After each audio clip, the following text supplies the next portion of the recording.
문명과 에너지 네 번째 시간입니다.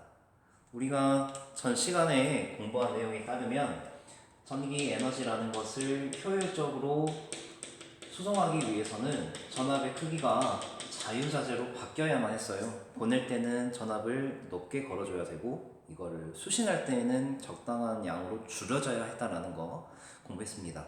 이처럼 전압의 크기를 자유자재로 변화시키는 과정을 변압이라고 불렀고, 이 변압이라는 키워드 덕분에 전력 공급 체계에 있어서 테슬라의 교류 발전이 에디슨의 직류 발전보다 훨씬 우위를 점했었다. 그리고 그럴 수밖에 없었던 그 근본적인 이유는 에디슨의 직류 발전이 아닌 테슬라의 교류 발전에서만 변압이 가능했고, 그 이유는 이제 이번 시간에 공부할 것이다 라고 안내하고 수업을 마무리했었거든요. 이번 시간에 그 변압의 원리를 토대로 왜 교류 발전에서만 변압이 가능한지 공부해 볼게요. 일단 오늘 이 시간에는 변압기의 원리에 대해서 공부를 하게 됩니다. 이 변압기는 미음자 형태의 철심 구조에 코일이 감겨있는 구조인데요. 이 변압기에서 전압이 변화되는 그 기본적인 원리는 바로 전장의 유도입니다. 교재에 있는 그 미음자 형태의 철심 구조를 이렇게 일자형으로 편 구조로 치환해서 설명을 할 거예요. 이때 이 왼쪽에 있는 코일이 1차 코일이고 1차 코일에 감긴 횟수가 N1으로 표현이 되어 있을 겁니다. 이 1차 코일에는 발전소에서 생산되어지는 전력이 머물러 있는 곳이에요. 이 생산 전력, 여러분 전력은 표현하기를 전압과 전류의 곱이었기 때문에 1차 코일에 걸려있는 전압이 V1, 1차 코일에 흐르는 전류가 I1이라면 이 두 변수의 곱으로 표현이 되겠죠. 그 다음에 2차 코일. 2차 코일은 감은 횟수가 N2로 정의가 되어 있을 겁니다. 이 2차 코일에서는 저항이라는 게 연결이 되어 있네요. 자, 이따가 1차 코일에 연결되어 있는 이 생소한 전기 기호 설명할 테니 지금 그냥 넘어가시고, 2차 코일에 있는 이 전기 저항, 이게 무엇을 의미하냐면 이게 바로 송전선의 저항입니다. 여러분 변압기의 2차 코일이 바로 송전선이랑 연결이 되어 있다는 것을 인지하시고 이게 송전선의 저항이다라는 거 체크하세요. 이때 여기에 전류가 흐르게 된다면 이 송전선에서는 전기 에너지가 손실될 수밖에 없고, 그 손실되는 전기 에너지의 비율은 전선에 흐르는 전류의 제곱에 전선의 저항가를 곱한 값만큼으로 정의된다.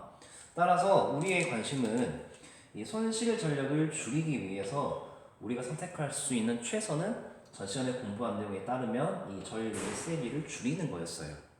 이때 전류를 줄인다라는 것은 이 생산 전력을 그대로 보내지 않고 한번 가공 처리한다는 것을 의미했다. 이때 이 가공되는 전력이 머물러 있는 곳이 바로 2차 코일입니다.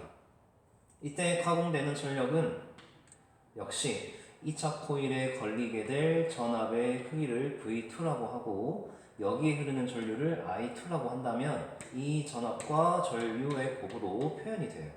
자, 그럼 이제 표현을 동기화하기 위해서 여기를 I2라고 하겠습니다. 여기 I2. 그래서 우리의 니즈는 이 전류를 줄이는 거였는데, 이 전류를 줄이기 위해서 우리는 어떻게 해야만 했느냐? 바로 이 전압의 크기를 크게 걸어 주었었죠. 이때 전압과 전류가 반비례 관계를 보였던 이유는 전력을 가공 처리한다고 해서 그 양에는 변함이 있었다 없었다? 그렇죠, 없었죠. 그 양의 변함이 없다는 물리적 원리, 그 근거는 바로 무슨 법칙이었습니까? 그렇죠, 에너지 보존 법칙.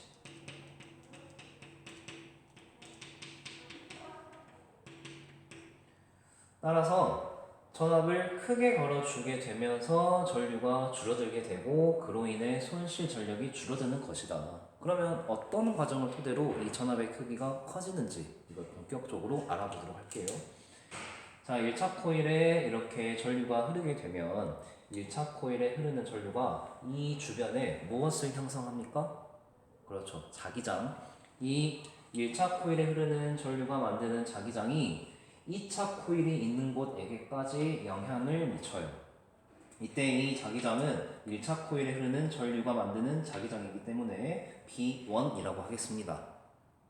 그러면 이때 이 자기장이 변화한다면 2차 코일을 지나는 자속이 변화하게 돼요. 그러면 이 자속의 변화로 인해 발생하는 전자기적 현상, 5글자로 그렇죠. 전자기 유도. 2차 코일에서는 전자기 유도가 발생합니다. 전자기 유도가 발생한다는 건 여기에 새로운 전압, 유도 기전력이 발생한다는 거예요. 그 전압이 바로 이 V2라는 거죠.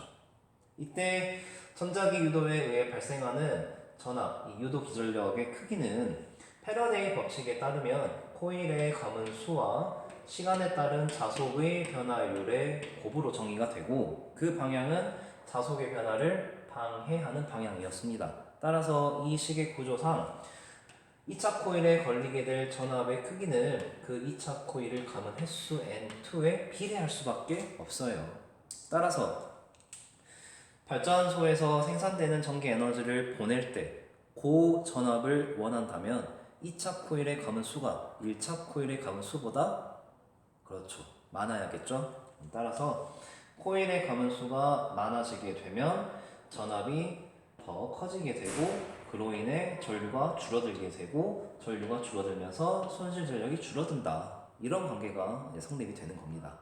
자, 그러면 반대로 이 고전압의 전기 에너지가 그대로 집으로 들어오면 안 되기 때문에 집 앞에 들어오기 전에 있는 변압기는 전압을 줄여야겠죠. 그러기 위해서는 이 주상 변압기, 우리 집 앞에 있는 변압기를 주상 변압기라고 합니다. 이 주상 변압기의 코일은 많이 감겨 있어야 될까요? 적게 감겨 있어야 될까요? 그렇죠. 적게 감겨 있어야겠죠. 따라서 이 변압기에서 전압을 크게 하고 싶다면 코일을 많이 감으면 되고 전압을 줄이고 싶다면 코일의 감은 수를 줄이면 돼요. 따라서 이렇게 전압을 바꾸어 주게 됨에 따라 이 송전선에 흐르게 될 전류 I2 값이 어떻게 정의되느냐. 여러분 이 생산 전력을 P0라고 가정하겠습니다.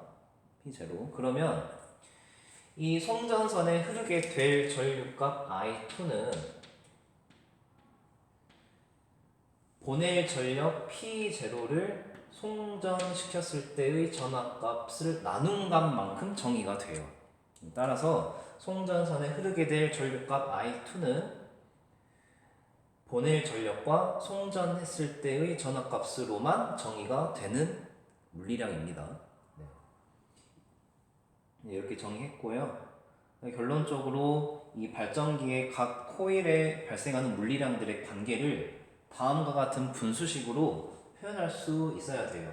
1차 코일에 걸리는 전압과 2차 코일에 걸리는 전압의 B는 패러데이 법칙에 따라 코일의 가문수에 비례하는 관계라서 다음과 같은 분수식으로 표현이 되고 전류의 경우에는 에너지 보존 법칙에 따라 전압에 비해 반비례하는 따라서 이 분모와 분자의 첨자가 이렇게 바뀌게 돼요.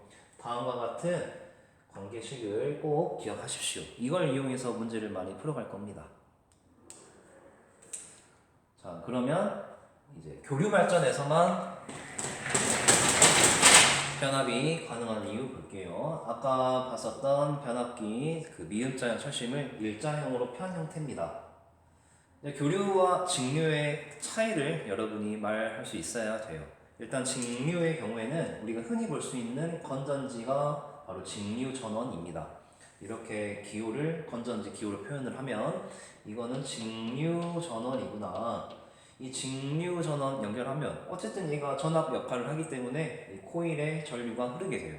그러면 이 전류가 코일 주변에 자기장을 형성을 하면서 1차 코일을 자석처럼 만들게 됩니다.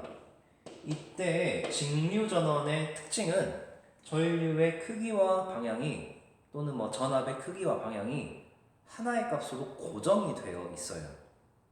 그렇기 때문에 고정되어 있는 전류가 만드는 자기장 또한 고정되어 있는 형태죠. 결국 직류전원 연결을 하면 1차 코일은 자석이 가만히 정지해 있는 꼴입니다. 그래서 2차 코일 입장에서는 자석이 생겼지만 가만히 있는 형태라 전자기 유도가 발생하지 않죠. 자석과 코일에 상대적인 움직임이 있어야만 전자기 유도가 발생하기 때문에 이 직류전원 연결하면 전자기 유도가 생기지 않아서 앞서 살펴봤었던 이런 과정이 무의미해요. 변압기 자체가 유명무실해져 버립니다. 반면 교류전원을 연결하면 우리가 아까 봤던 생소했던 이 전기 기호는 바로 교류전원을 의미하는 거예요. 이 교류전원은 전압과 전류의 크기와 방향이 주기적으로 바뀌는, 계속 변화하는 꼴입니다. 그렇기 때문에 변화하는 전류가 만드는 자기장 또한 계속 변화하겠죠. 그게 의미하는 건 이 자석이 2차 코일 근처에서 움직이는 형태를 초래해요. 결국 교류전원을 연결하면 2차 코일 입장에서 상대적인 자석의 움직임이 발생하기 때문에 전자기 유도가 발생하게 되면서 우리가 앞서 공부했었던 변압기에서의 전압 변화가 발생을 하게 되는 거죠. 그래서 교류 발전에서만 변압이 가능하다. 그래서 이처럼 교류 발전의 유용성에 대해 확신을 가졌던 테슬라는 당시 그의 보스 에디슨에게 이 전력 공급은 교류 발전으로 채택을 해야 됩니다 라고 주장을 해요. 그런데 에디슨은 자신의 부하의 의견을 묵살하죠. 왜냐하면 이미 자기의 거액을 직류 발전에 투자를 해버렸기 때문에 이걸 물을 수가 없었습니다. 그래서 테슬라는 교류 발전에 대한 특허를 다른 회사한테 팔면서 퇴사를 해요. 결국 이걸 계기로 19세기 그 유명한 전력 공급 체계를 두고 피 터지게 싸웠던 이 전류 전쟁의 서막이 열리게 되는 거죠. 어쨌든 에디슨은 자신이 주장했던 직류 발전을 밀고 나가기 위해서 직류 발전으로 송전 효율을 높이기 위한 기술 개발에 여념을 다합니다. 그런데 한계에 만나게 돼요. 어떻게 해도 테슬라의 교류 발전으로 송전하는 것보다는 효율을 높일 수 없겠구나 라는 걸 알게 되죠. 근데 이거를 물을 수가 없어서 결국 에디슨이 선택할 수 있는 최선은 테슬라의 교류 발전에 대한 마타도어를 구사하는, 속된 말로 억가를 시전하게 됩니다. 당시 고전압으로 전기 에너지를 보내는 게 기본 골자였던 이 교류 발전이 되게 위험하다라는 인식을 대중에게 심어주기 위해서 길가에 있던 고양이와 개를 잡아다가 교류 전기로 감전시켜 죽이는 장면을 대중에게 스스럼 없이 보여줍니다. 더 나아가서 더욱 극적인 연출 장면을 연출하기 위해 사형수들을 교류 전기 의자에 앉혀놓고 죽여버리기까지 해요. 더 나아가서 이 에디슨은 송전할 때 800V 이상으로 송전하면 안 된다라는 법을 만들도록 정치인들에게 로비까지 펼칩니다. 이런 에디슨의 수많은 억가에도 굴하지 않고 테슬라는 오히려 맞수를 두죠. 교류 발전이 그렇게 위험하지 않다라는 것을 대중에게 각인시켜주기 위해서 교류 발전기 바로 옆에 앉아 평안하게 책을 읽고 있는 장면을 공개합니다. 그 이후에 계속 전력 박람회에 자신의 교류 발전을 출품을 시키면서 계속 승승장구하며 이 기세를 몰아붙여 당시 세계 최대 규모의 수력 발전소 나이아가라 폭포에 들어서게 될 이 발전소 사업 수주에 에디슨과 테슬라가 동시에 뛰어들어요. 결국에 이 승자는 바로 테슬라에게 돌아갑니다. 이 일을 계기로 에디슨은 자신의 참패를 인정해야만 했고, 우리가 지금까지 쓰는 전력은 바로 교류 발전으로 인한 전기 에너지다. 지금 여러분이 집에 있는 컨센트에 플러그를 꼽으면 들어오는 전기 에너지가 모두 교류 발전으로 만들어지는 전기 에너지. 그때 만약 에디슨이 이겼었더라면 우리는 지금 훨씬 비싸고 불편하게 전기 에너지를 썼을 거예요. 이처럼 에디슨의 수 없는 억가에도 불구하고 교류 발전에 대한 자신의 확고한 의지를 다잡으면서 이 승기를 거머쥐게 된 테슬라의 삶의 자세를 우리는 배워야겠습니다. 여러분 다 건강하시죠? 사실 건강한 사람들은 자신이 평상시에 건강하다라는 것을 의식하며 살아가지는 않습니다. 몸이 아프고 나서야 내가 참 아팠었고 이 건강한 삶이 되게 소중했구나라는 것을 의식하게 되죠. 여러분이 문벽에 발을 찍고 나서야 그 고통이 밀려올 때가 되면 그 전까지 내 발에 이상이 없었음을 알게 되는 것처럼요. 이처럼 우리의 인생도 또한 평상시에는 내가 무엇이 되고자 하는지, 내가 어디로 가고자 하는지 의식하고 있지 못하다가 살아가는 게 되게 후회되다 싶을 정도로 그릇된 현실, 나를 아프게 하는 대상의 출현, 소위 억가를 당하게 되면 이 나의 깊은 곳에서 우러나오는 생의 의지를 만나게 됩니다. 그래서 어떻게 보면 이 절망과 고뇌를 마주하게 됐을 때 삶의 의지를 다잡게 된다면 우리 보통 영화나 드라마를 봤을 때 되게 바닥까지 내팽개친 주인공들이 나 정말 살아야겠다라고 이 생의 의지를 다잡게 되잖아요. 그런 걸 따져보면 이 절망과 고뇌를 꼭 마냥 싫어하고 피할 이유만은 없겠구나.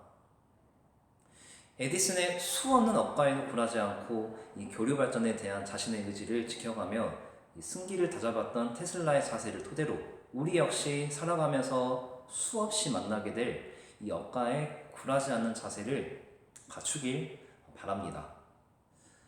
사실 이 억가가 짓누르는 삶의 무게감이 굉장히 부담스러워요. 그런데 그 억가가 짓누르는 무게감으로 삶의 중심을 잡아간다는 생각을 하면 좋겠습니다. 여러분 다 배 타보셨죠? 이 배가 물 위에서 흔들림 없이 뜨기 위해서는 적당한 무게감이 필요해요. 우리 역시 흔들림 없는 인생을 살아가기 위해서는 어느 정도 적당한 무게감이 필요합니다. 물론 그 억가가 짓누르는 삶의 무게감, 홀로 짊어지고 감내하는 삶은 너무나도 고단스러워요. 그러한 삶을 살아가고 있을 여러분이 잠시 동안이나마 행복해지기를 바라는 마음에 오늘 여러분에게 추천해줄 노래는 데이식스의 해피입니다. 오늘도 물리를 통해 인생을 배웁니다.